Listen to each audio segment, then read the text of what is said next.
Good morning. It's Monday, August 1st, and I came across a question yesterday while I was doing research for this rant. And the question was, if we split the United States into two countries, a Republican and a Democratic side, which states would be more successful? The red states or the blue states? Do you think that you can answer that question satisfactorily? It's difficult to look at that from that perspective. But this article had some of the answers. So I want you to listen to this. The answer to this question is based upon the 2020 election results. Now, swing states cause a problem because they can go either way. But we will recognize the fact that in many cases the swing states really belong to one side or the other. So put that aside and let's not think about swing states too much. Now, money may be a major factor in these answers, but let me make it clear, it's not necessarily the deciding factor.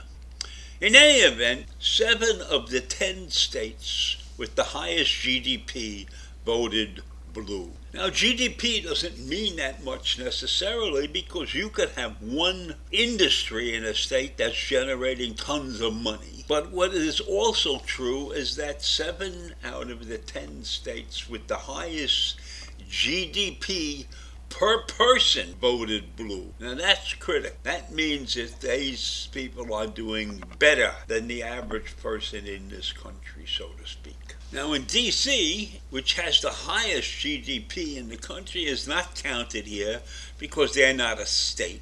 So in my mind, high GDP means that you are successful. And that's what counts. We're trying to figure out who is more successful. And it would be foolish to think that money doesn't affect the way somebody decides to vote. Now another factor to take into consideration is the HDI of each state. Now HDI represents the status of human development, and that's based upon 3 critical things: health, knowledge, and the standard of living. So using HDI, the blue states take the lead. 9 out of 10 states with the highest HDI are blue states. 9 of the 10 states ranked highest for health care are also blue states. All 10 of the states with the highest expectancy of life are blue states. Now, if we throw social progress into the mix, and by social progress we look at the conditions under which the LGBT community is accepted in the general society of a particular state, 9 out of the 10 lowest ranked states were all red, and all 10 of the most friendly were blue states. And when we talk about the income gap, and that's the spread between the incomes of men and women, we find that 8 out of 10 blue states have a much more evenly distributed income gap. That means women in those states are making almost as much money as men. And guess what? Red states rank the highest by far in teen pregnancies. Now maybe in those states, many people want to get married just because they think that they'll have a better life. But I don't think when they're mentioning the stat about teen pregnancies, they're mentioning anything about marriage. And the 10 poorest states are all red states. And they're poor because they probably don't have any industry there that allows their people to earn money, or because they don't tax their people, or there's a variety of reasons for that. But nevertheless, the 10 poorest states in this country are all red. And the top 10 states requiring federal aid are all red. And they're red for many reasons, but one of them is that there are many red states that don't have any state income tax. tax. So when they get in trouble, they come and they beg for money from the federal government. And the money they get from the federal government is money that was contributed by blue states. So is that fair? Shouldn't there be some requirement that you must tax your people if you expect to give them any benefits? But there are many people that run and live in these states because there's no state income tax.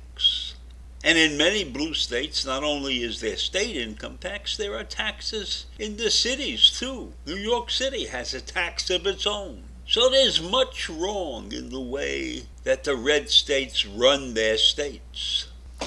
So the bottom line here is, if the country split based upon red and blue states, the blue states would have a higher quality of life. The people there would be wealthier, be more self-sufficient, and so would their governments. Their governments are more self-sufficient because they collect taxes and they use those taxes to benefit the people. Not 100% of the time, but most of the time. So it'd be great to be in a blue state, to be healthier, and to be treated more equally based upon your identity. The only possible benefit that one might see in red state is the sticking to traditions. Traditions, I think, in the red states are more important than the quality of life. I think if you look around at the red states and you see the discriminatory behavior that goes on there, you can understand how traditions play into their lives. Because there are many in the red states that are clinging